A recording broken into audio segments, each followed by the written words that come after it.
All right, awesome. So I am here, y'all, with Sam Wu. Sam Wu is from SPARC. They're a case manager down in Maryland. So Sam, thank you so much for coming on and speaking with us and just talking a little bit about what you do, what you're interested in with regard to harm reduction. So if you could just introduce yourself and let people know, who you are, where you work, what you're passionate about, and how you got started in harm reduction. Yeah, well, thanks for having me. Again, just creating this platform. I think it's really awesome what y'all are doing. But yeah, my name is Sam, they, them pronouns. I work at SPARC, which stands for Sex Workers Promoting Action, Risk Reduction, and Community Mobilization. It's a center in Baltimore City, Maryland, providing low barrier services, free services to individuals who use drugs and or engage in street-based economies like sex work, all throughout Southwest Baltimore. It was originally founded in 2017 as a drop-by center, but over the course of the COVID pandemic, during which time I actually joined the team, so I've been there for like a year and a half.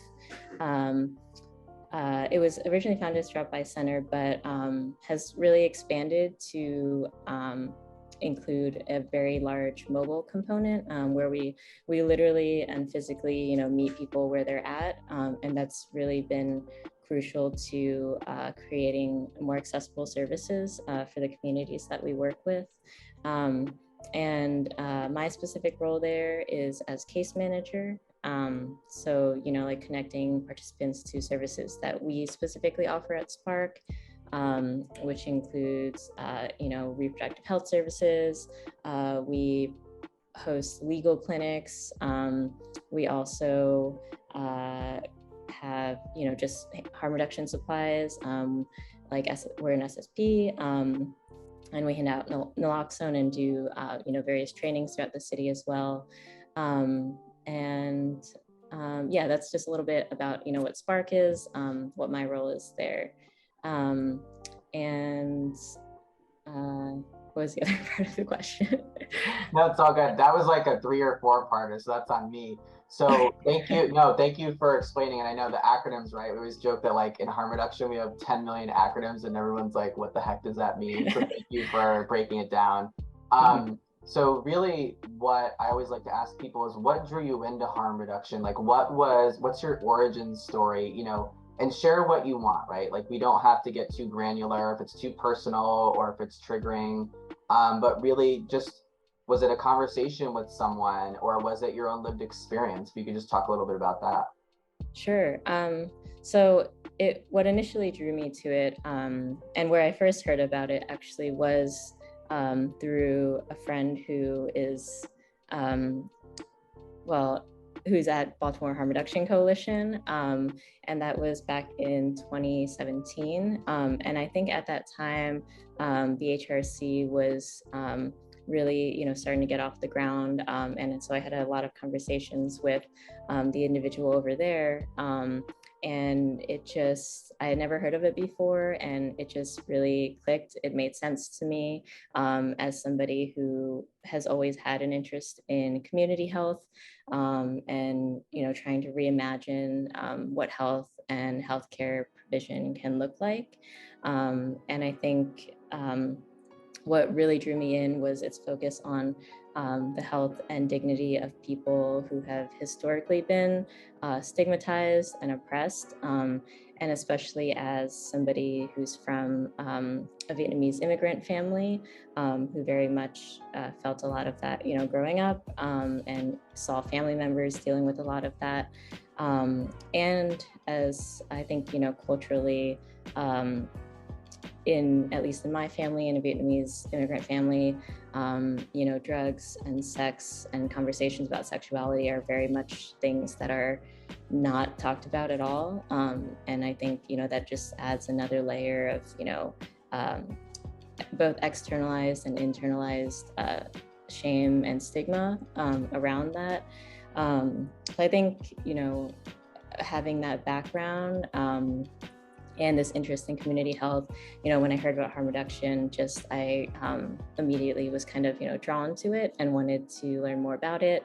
I got more involved with BHRC as they were kind of getting, off the ground.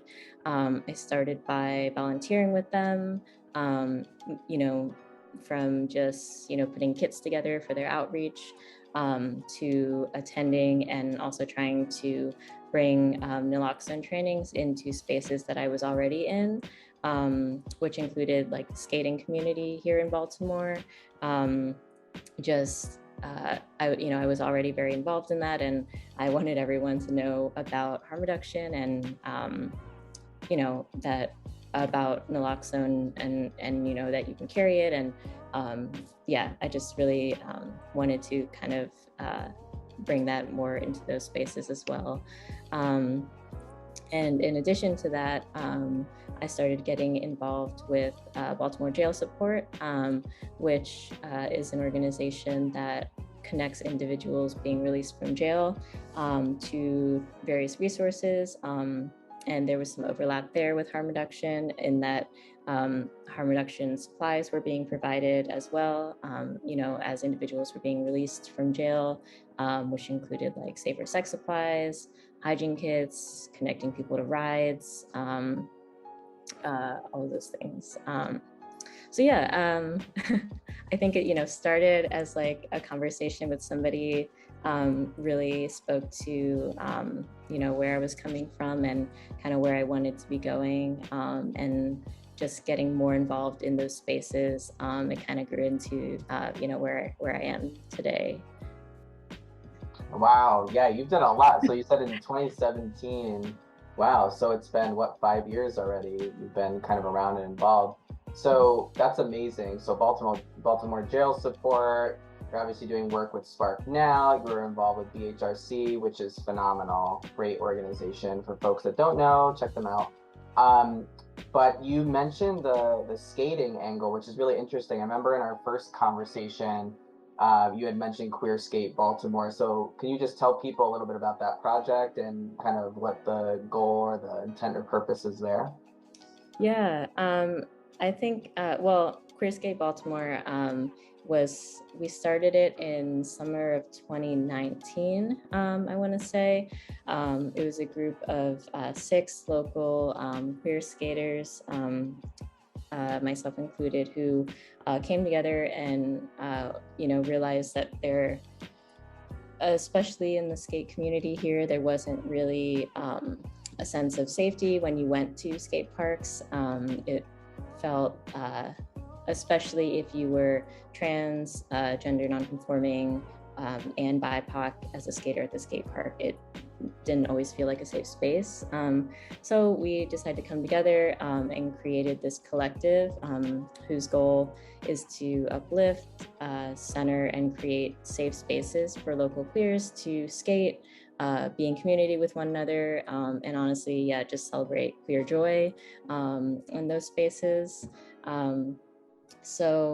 When we first got started, we started by doing just like one meetup, I would say like per month, but then things really started to pick up.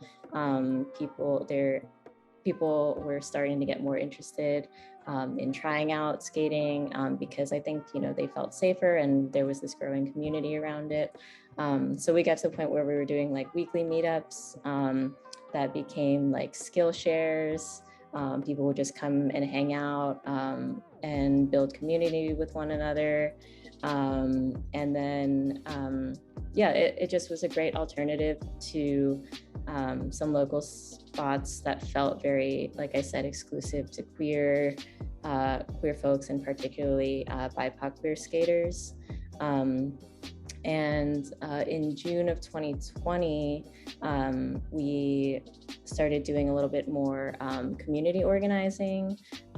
So we started to like partner with other local organizations and activists in Baltimore City, including Solidarity Skateboards, which has really grown into a very big like queer skate group here in Baltimore City. So definitely check them out if you haven't.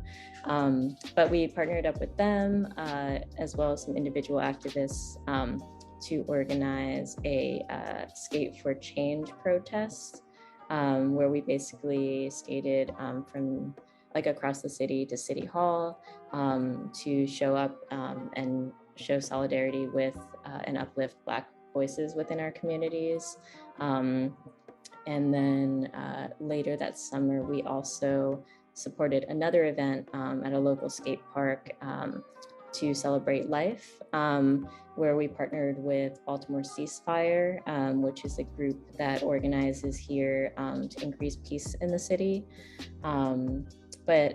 Yeah, so those two events were kind of back to back, which I really enjoyed, kind of making queer skate more of like a community organizing and activist space. Well, it grew to where at our weekly meetups, we could get anywhere from like 10 to like 20 skaters to show up. And then when COVID happened, we actually, we didn't feel like it was safe to really, host meetups anymore. So unfortunately, we had to kind of, curb that back. And then now what it looks like is we've been just promoting other mutual aid groups in the area. We're hoping to start bringing back some of the meetups that we used to have, just because that is a space that I miss, and I know the others miss in the community. But COVID has definitely made it difficult.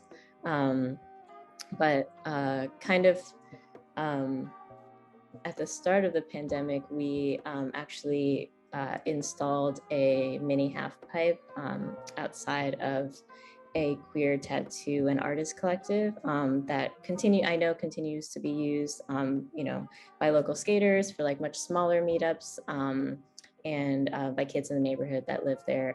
So I feel like at least we've been able to maintain that space as a queer safe space, even while we've not been able to have, like our regular meetups like we used to.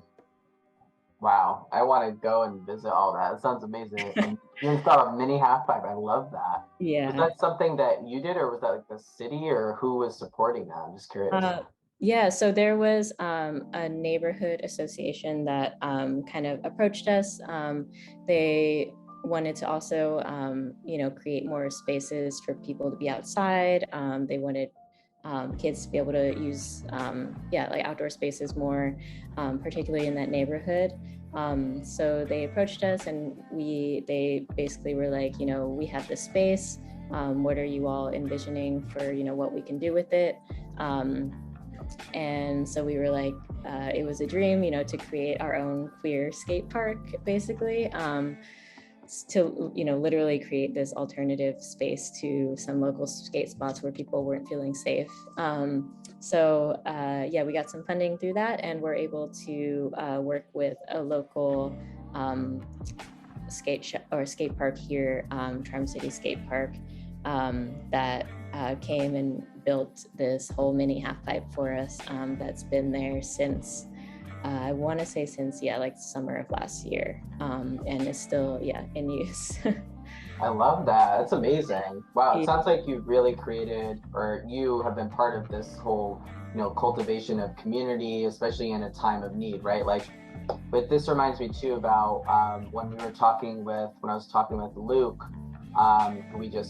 who went out, I think it was June. Oh my gosh, what is time?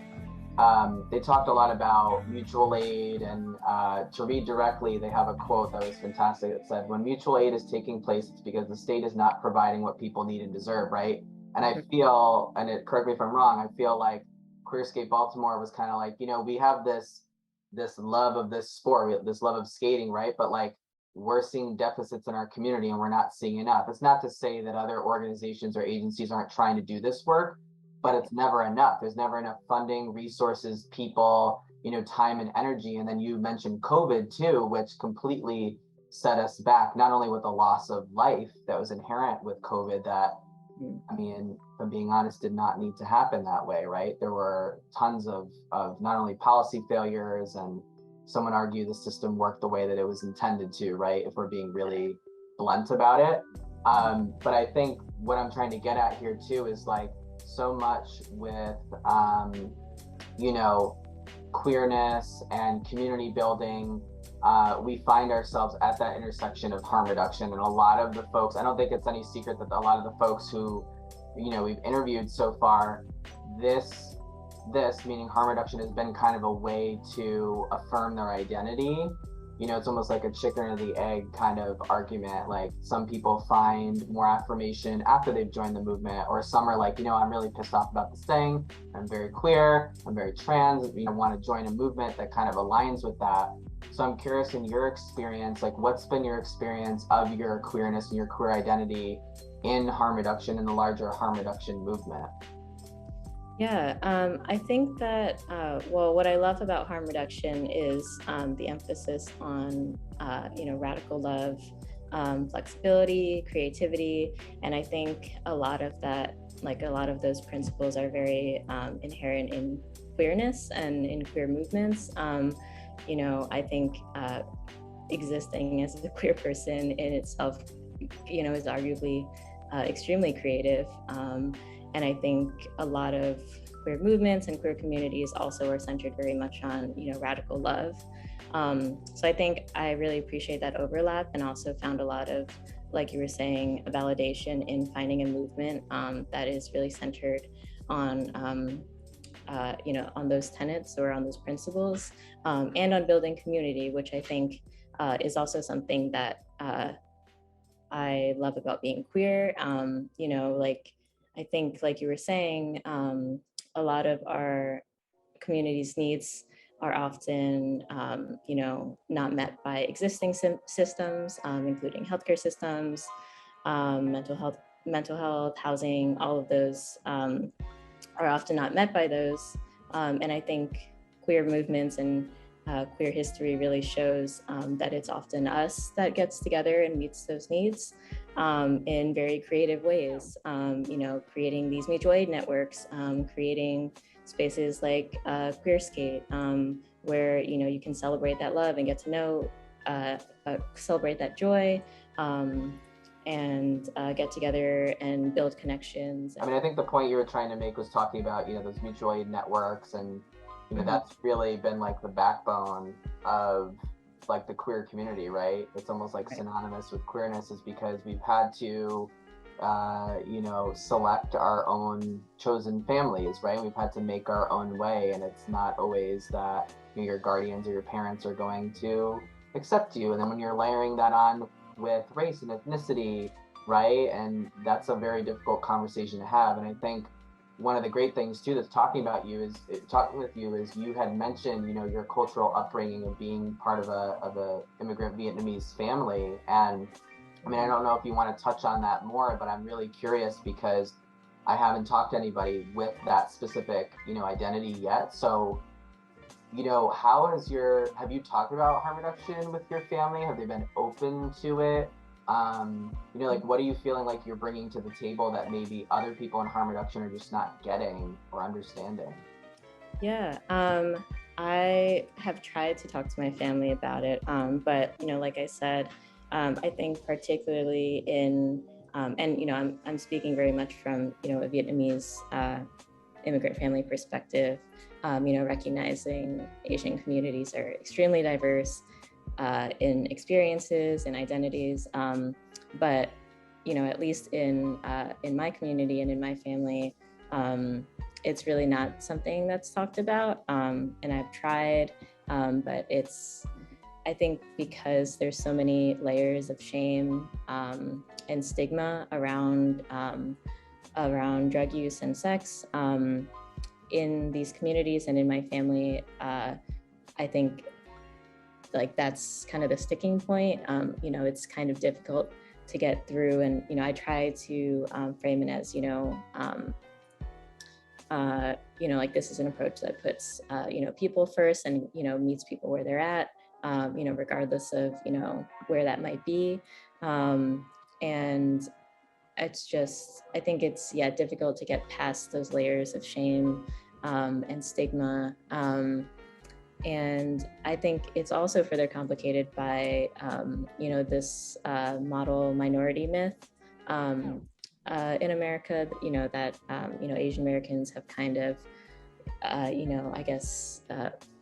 well, you know, are this model minority that have moved past some of these, I guess, what would be seen as issues, where, you know, programs aren't necessarily designed to communicate with or reach out to Asian American communities.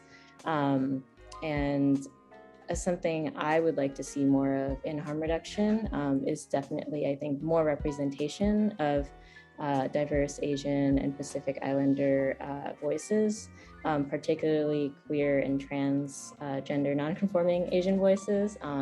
It's not something that I've seen a lot of. And I think, you know, having more of that representation in harm reduction spaces and in the movement might encourage more conversation in, you know, Asian communities and Asian, you know, different Asian communities, but, and maybe, you know, start to peel back some of those layers of internalized, you know, stigma and shame. But yeah, I think it's also, at least, you know, thinking about my family, I think language barriers are also an issue, you know, by not having as many Asian Pacific Islander voices represented in those spaces, you know, going to your local, I guess, harm reduction center, if you don't see somebody or if you can't speak to somebody who speaks, you know, Vietnamese, you know, obviously you're less likely to access those services or get connected to the resources that you might need. And I think also there's maybe not even, at least in my family, there's not really the language to talk about harm reduction, as far as I know. You know, talking like all of the language and, you know, acronyms that exist in harm reduction, like you were saying, I think, you know, those would definitely, you know, kind of get lost in translation. So yeah, I think I would just like to see more work around kind of reaching out to and connecting with and getting more voices from Asian communities, particularly Vietnamese immigrant communities. And I love that you brought that up, and thank you for sharing that too. I'm sure it's been difficult, and I wasn't expecting just like, oh yeah, and everything's fine now because I explained it and I have all these tools, right? Just because the language, we feel like the language is less stigmatizing or affirming or meeting people where they are. Sometimes people just don't give a shit, and they don't want to be met anywhere. And that's part of harm reduction too, is realizing like, hey, you know, if it's going to take 10 years, it's going to take 10 years. It's going to take 2 months, and it's fine. And I think that's the beauty of it. And, you know, you talked a lot about that with radical love, creativity, and flexibility. And obviously, we're not just talking about creativity with being able to draw or be an artist, right? It's how to be, you know, almost like a harm reduction acrobat in a way where you can truly like envision a conversation or a space or make a safer space for somebody. And it sounds like you're trying to cultivate that with your family. So I give you kudos. A lot of times I see, you know, BIPOC or like QT BIPOC and being lumped in. And my worry, and this is coming from someone who's a white binary, you know, trans masculine person, is like, I feel like sometimes we just mush a lot of communities and diverse identities together. So I really love the fact and appreciate the fact that you're talking about like, I want to see more diverse AAPI voices, right? Like we need those spaces because it's true. I don't see that representation. I mean, I think heavily, it's no secret that harm reduction is like still a very cis het white space. And that's why this project is happening. That's why I'm talking to people like you and Luke and Tabitha and, you know, Kalana and everybody else in Zari, because people need to recognize there is such a wide array of voices, and that harm reduction was really created by Black, Brown, Indigenous, you know, queer folks. That was the impetus. That was the origin story of harm reduction. And the fact that, you know, things have been completely, you know, these communities have been pushed to the side, is that surprising? No, given the way that all these other oppressions, you know, systems of oppression work. So anyway, that's not really a question. It's more of a comment, just appreciating, you know, where you are with this. And I guess it makes me think of like, So with you saying that and talking about your own experience and your own family, growing up in an immigrant Vietnamese community, are there other facets of harm reduction that you're like, I really wish this was happening, or I wish we could do this, or like if I had all the resources in the world, this is what I'd want to see happen? I'm just curious what your thoughts are. Yeah, I mean, I think kind of going off of the vein that I was talking about, about more diverse Asian representation. I would love to see more work around, having conversations about harm reduction between different generations within the Asian community. I mean, particularly in the Vietnamese community, even talking about queerness, like I was saying, like the language doesn't even exist. So it's a lot of trying to figure out how to have these conversations with older generations, within my family. But yeah, not even, as someone who doesn't even speak fluent Vietnamese, even if I did, that language just doesn't even translate in the way that, I'm trying to convey it, or that it needs to be translated. And I think it's similar for harm reduction. I wish that I could talk to, older generations, or, have those intergenerational conversations and build community around that. But I just don't see it happening.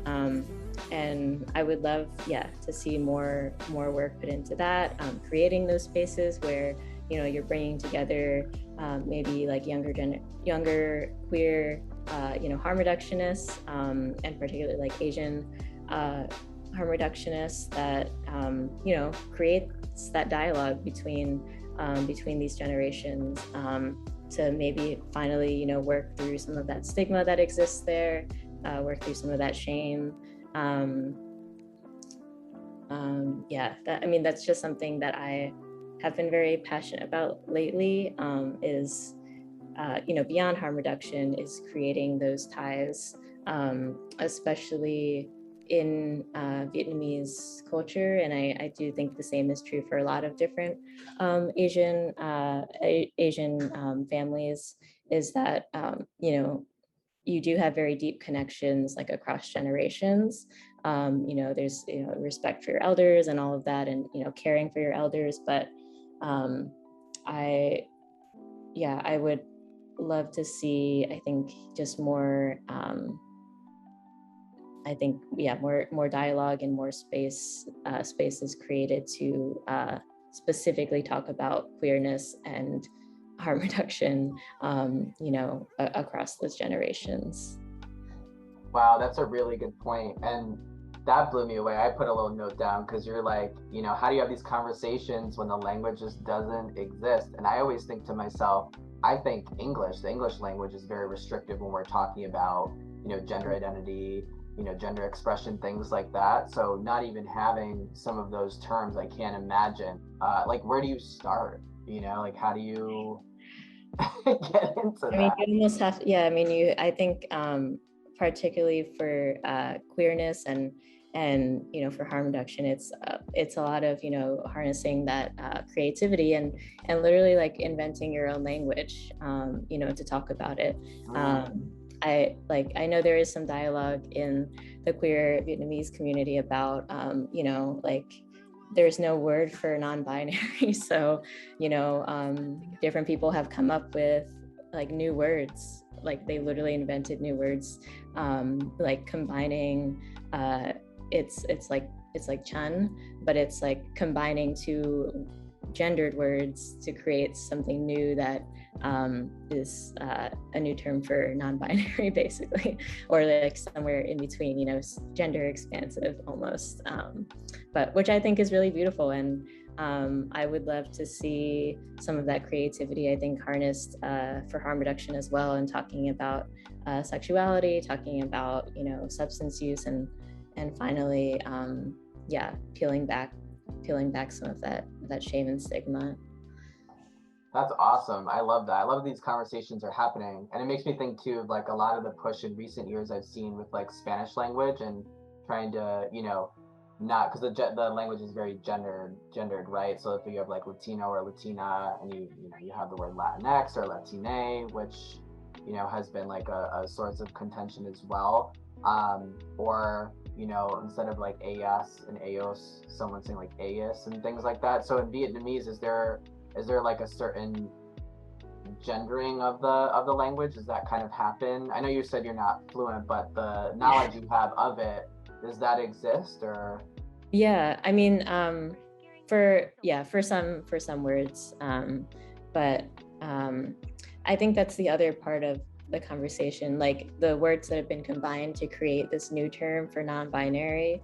Like there's a conversation around, if you're combining two gendered words to create something that's, how can you create something that's not gendered from that? So I think there's even conversation about like changing or coming up with a totally new word that is derived from nothing that's gendered. So yeah, short answer, yes, there are gendered terms. That's a really good point too, because I feel like a lot of the conversation in the non-binary or gender non-conforming community is very much that, right? It's like you're basically, we have these two binary poles, right? Like man, woman, male, female, and that you think just because we're, not ascribing to any kind of gender, or we're, maybe on a masculine or feminine pole, we're oscillating between the two, that's what makes someone gender nonconforming, which that defeats the whole purpose, right? That's kind of taking away someone's ability to describe their gender identity and their expression. And I think that is inherently problematic. So I love that you brought that up, and I love that other people are like, hey, like you can't just combine these words. Like that's not going to work for everybody, right? Right.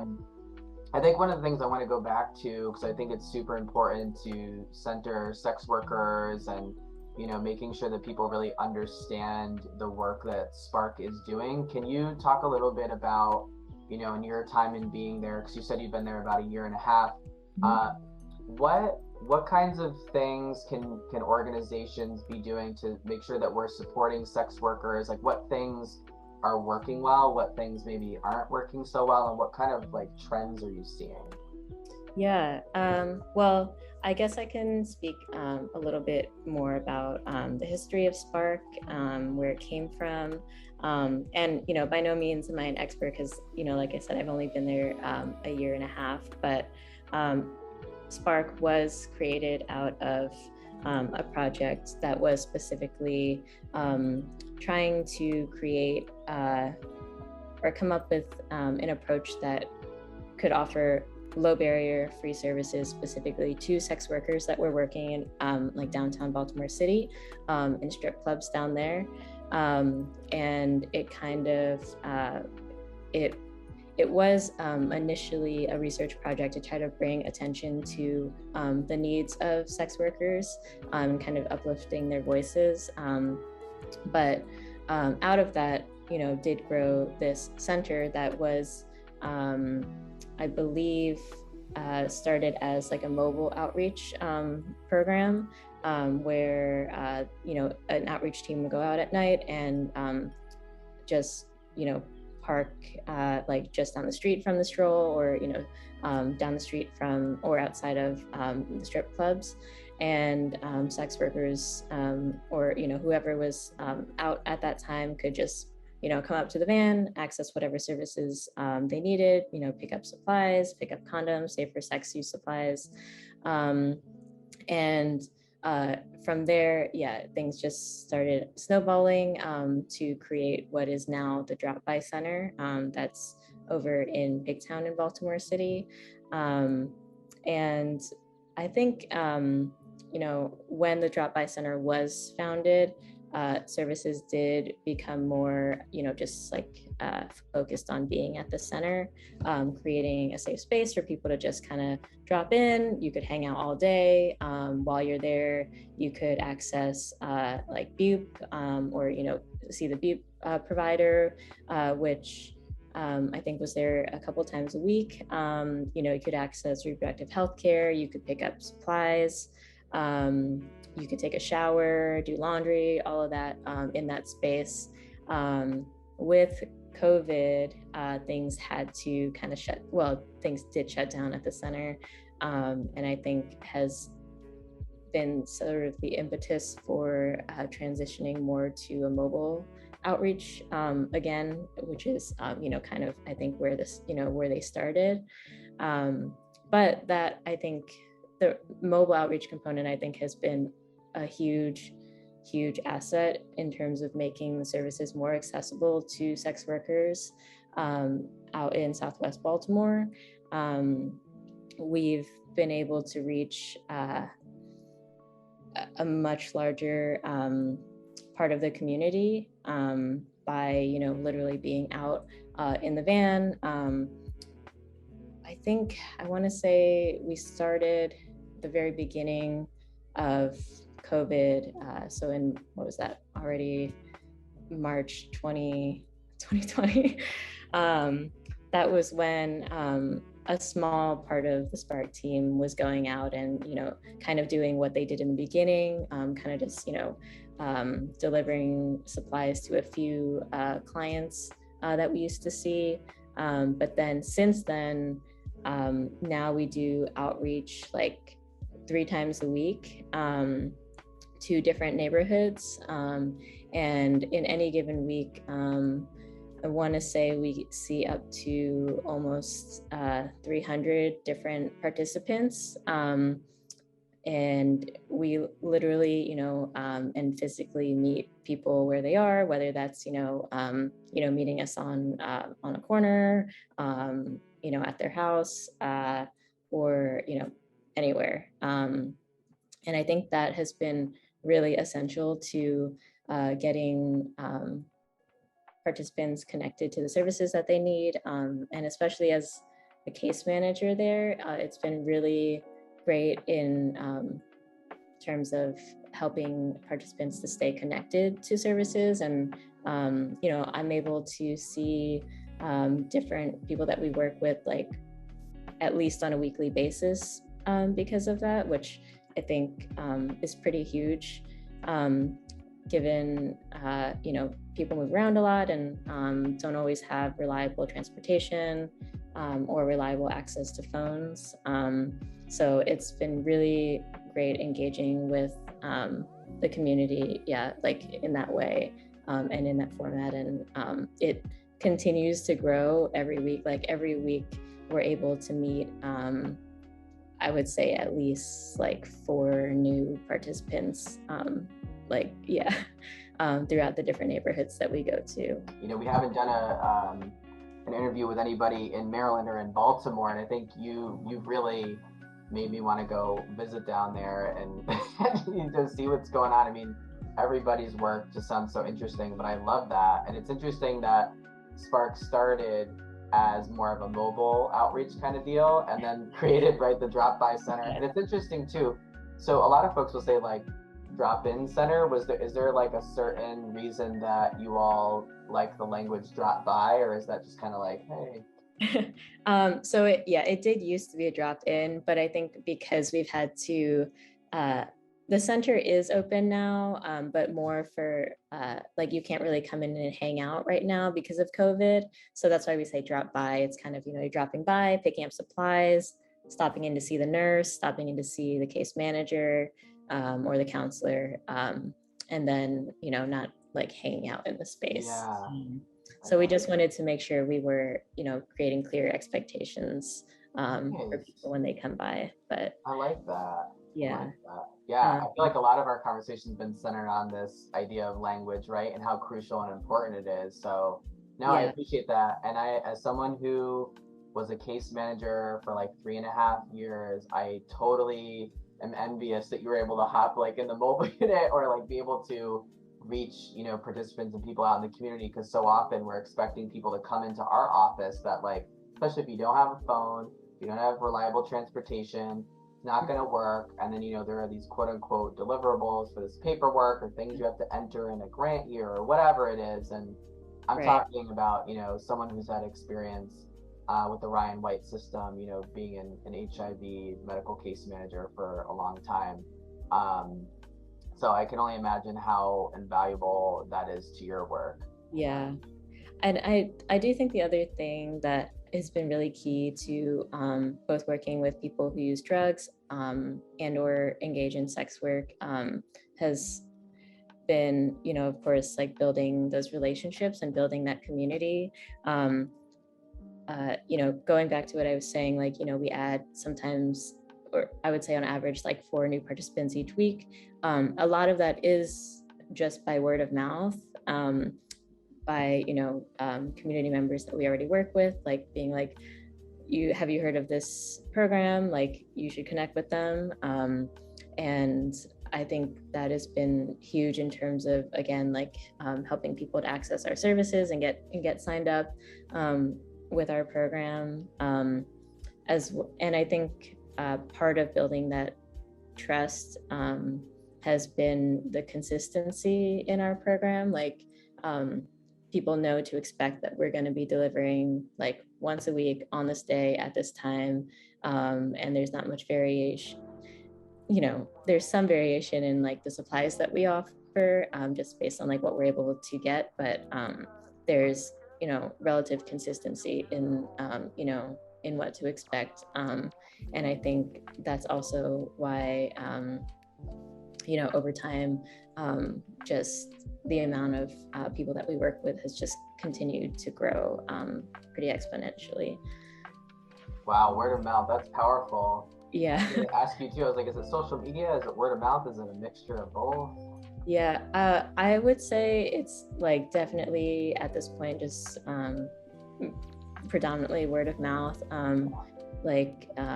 Yeah, there are times where we're just driving around the neighborhood and people will like, you know, wave down the van, and they'll be like, oh, you know, I've been looking for you guys for weeks, and like I finally ran into you guys, like I've heard about your program.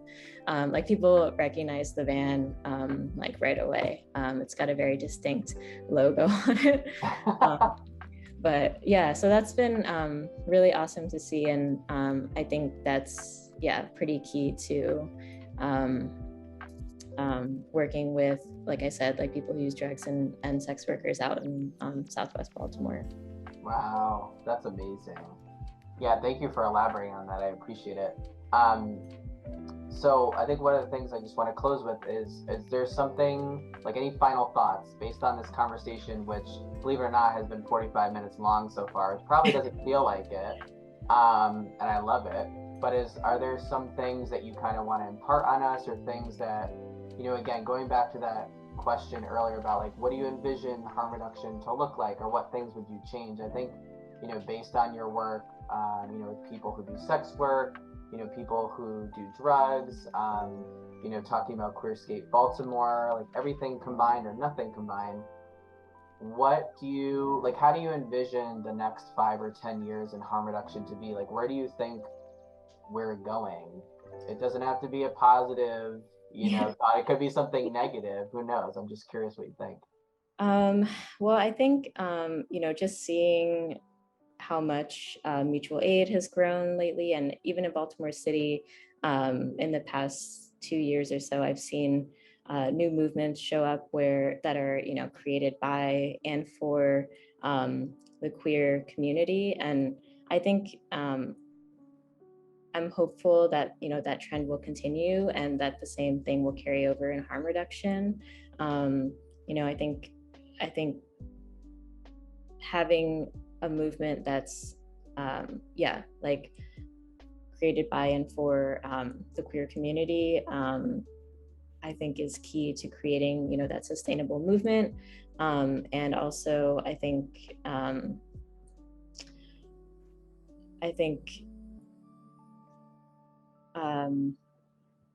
I'd love to see in the next, or yeah, forever, I'd love to see continued creativity, opening up conversations to new voices, new perspectives, and really, I guess, you know, new imaginings of what community care, of what health and social justice can look like. I think there's a lot of voices out there, particularly in the community, like I was saying, that, yeah, have yet to be tapped into. And who have a lot to say and a lot to offer. And yeah, I would love to continue to see a movement that's fueled and driven by, the community. Love it. Beautiful ending to that. It's almost like you had it written down or something, which I know you did. I know that came from your wonderful noggin. But Sam, I just want to thank you again for taking the time, to lend your voice to this project. Because like I said, it's very, very imperative and it's vital to our movement, just like you were talking about, to make sure that we're hearing from as many people as possible. And I really appreciate your perspective. I hope that everybody else does that's listening or watching this, however you're consuming this right now. But yeah, I have no doubt we'll be in contact for a while to come. You can always reach out to NHRC. You can reach out to me at Lighthouse for anything and future collaborations and all that good stuff. So thank you so much.